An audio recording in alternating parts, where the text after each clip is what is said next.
सुप्रभात मंडळी. मी नीलिमा पटवर्धन आणि एक छानशी गोष्ट तुम्हाला सांगणार आहे. गोष्ट लिहिलेली आहे अनिल पाटणकर यांनी आणि नाव आहे मना सज्जना. वंदनाताई सकाळची कामं उरकून निवांतपणे टी व्ही लावून बसल्या होत्या. घरात काका आणि वंदनाताई दोघंच असायचे. काका कुठेतरी बाहेर सोसायटीच्या कामात मित्रांमध्ये बिझी असायचे. खरं म्हणजे दोघेही रिटायर्ड लाईफ एन्जॉय करत होते. पण का कोणास ठाऊक वंदनाताईंना आपल्या आयुष्यात काहीतरी करायचं राहून गेलं असं सारखं वाटायचं आणि त्या भावनेनं त्यांना अगदी त्यांचं मन ग्रासलं होतं. असं त्यांना हल्ली बऱ्याचदा सारखं वाटत असे. अगदी अलीकडे तर त्यांना असुरक्षित पण वाटायला लागलं होतं. खरं म्हणजे वंदनाताई अगदी साध्या सरळ, समाजकार्याची आवड, त्यांचा स्वभाव अतिशय मोकळा, त्यांच्या खूप मैत्रिणी. पण एकदा नोकरी संपून रिटायर्ड झालं की हे सगळं संपलं. एक मोठी पोकळी निर्माण होते आपल्या आयुष्यात आणि त्यांच्याशी बोलायला कोणाला वेळ पण नव्हता. इतक्यात दारावरची बेल वाजली. वंदनाताई दार उघडायला लगबगीने उठल्या. मुख्य दरवाजा उघडून सेफ्टी डोअर उघडणार इतक्यात बाहेरून आवाज आला, ताई नका दार उघडू.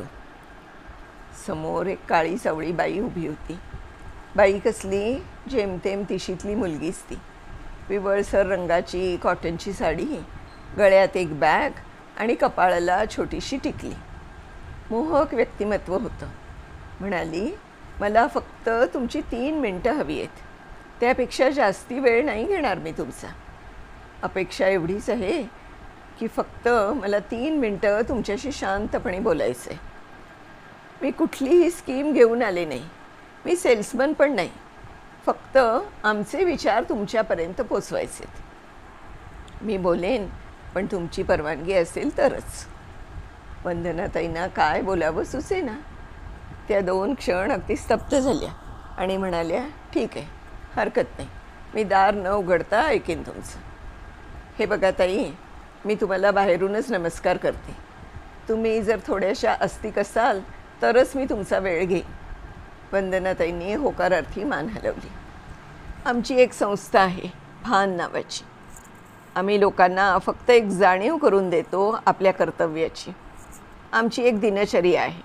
त्याप्रमाणे प्रत्येकानं वागावं अशी माफक अपेक्षा आहे आमच्या संस्थेची. प्रत्येक कार्यकर्त्यांनी 1 महिन्यात निदान 25 घरी तरी ही जाणीव करून द्यावी अशी अपेक्षा आहे आमच्या संस्थेची. गणेश चतुर्थीपासूनच सुरुवात केली आहे आम्ही. आमच्या संस्थेचा कुठल्याही राजकीय पक्षाशी किंवा कुठल्याही धार्मिक संस्थेशी सुतराम संबंध नाही. आम्ही एक पैसा देखील कुणाकडून घेत नाही. कुणाला त्यांचा मोबाईल नंबर विचारत नाही. एवढंच काय, कुणाच्याही घरात जाण्याची देखील आम्हाला परवानगी नाही.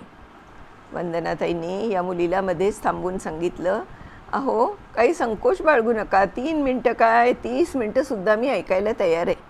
करा सुरुवात. ताईने सुरुवात केली. आपल्यातील बरेच लोक कर्मकांडांच्या मागे असतात आणि काहीतरी अपेक्षेनं देवाच्या मागे लागतात आणि येता जाता नमस्कार करत सुटतात. अगदी रस्त्यात कुठलंही देऊळ दिसलं तरी यांचा हात अर्धवट छातीवर जातो आणि त्यांना कृतकृत्य झाल्यासारखं वाटतं. आमच्या अपेक्षा काय सांगू? शक्यतो सूर्योदयाच्या वेळी सूर्याला किंवा पूर्वेकडे बघून नमस्कार करा. सकाळी उठल्यावर घरातील तुमच्या आवडत्या ठिकाणी किंवा देवघराजवळ बसून कुलदेवतेचं स्मरण करा. मग तुमच्या आईबाबांना नमस्कार करा मनातल्या मनात. तुमचे पूर्वज मनातल्या मनात आठवा. 4 पिढ्या मागे जा आणि त्यांचं स्मरण करा. हे खरं श्राद्ध. रोजच पितृपक्ष म्हणा हवं तर. पृथ्वी, तेज, आप, वायू, आकाश ह्या आपल्या खऱ्या देवता. सकाळी चहा करायला गॅस पेटवाल तेव्हा आधी त्या ज्योतीला नमस्कार करा, कारण तोच अग्नी. मग येतो पाण्याचा नंबर, त्यालाही हात जोडा. संध्याकाळी देवासमोर शुभंकरोती म्हणा, मन प्रसन्न राहतं. संध्याकाळी किंवा रात्री चंद्राकडे बघण्याचा प्रयत्न करा. नमस्कार नाही केला तरी चालेल.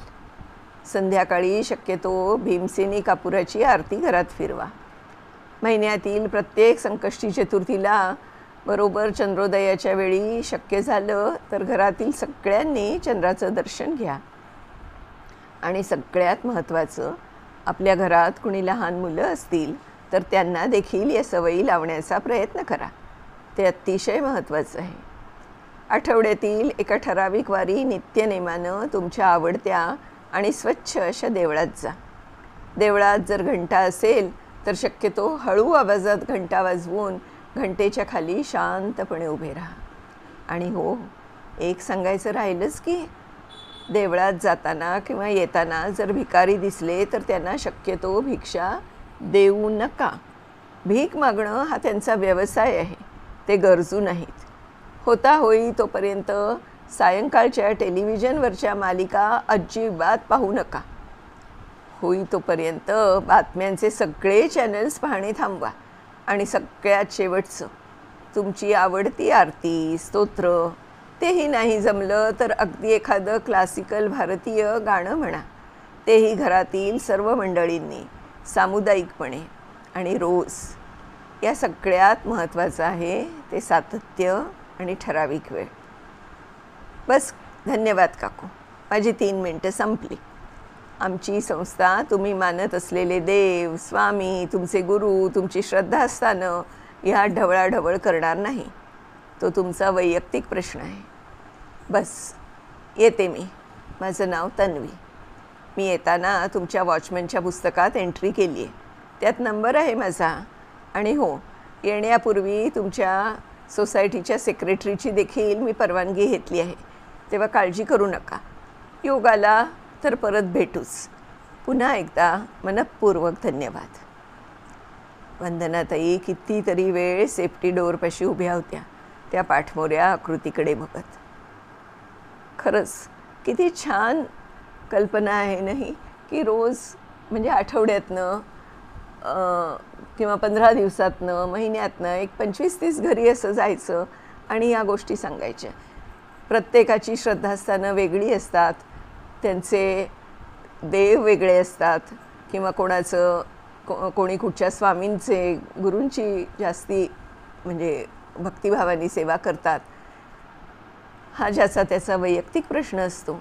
पण ह्या ज्या गोष्टी आहेत त्या मात्र आपल्याला आपले संस्कार दाखवतात.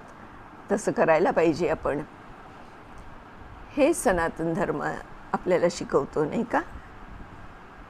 धन्यवाद अनिल पाटणकरजी. खूप छान सांगितलं तुम्ही. अशी ही जी संकल्पना आहे खूपच म्हणजे छानच आहे, मला आवडली ती. आणि आपण पण असा प्रयत्न करूया की महिन्यातनं अगदी 25-30 नाही तरी 4-5 घरात तरी जाऊन असं आपण जर सांगू शकलो तर नक्कीच त्याचा फरक पडेल. आपला सनातन धर्म आणि ते आपले जे संस्कार आहेत हे पुढच्या पिढीपर्यंत पोचण्यासाठी.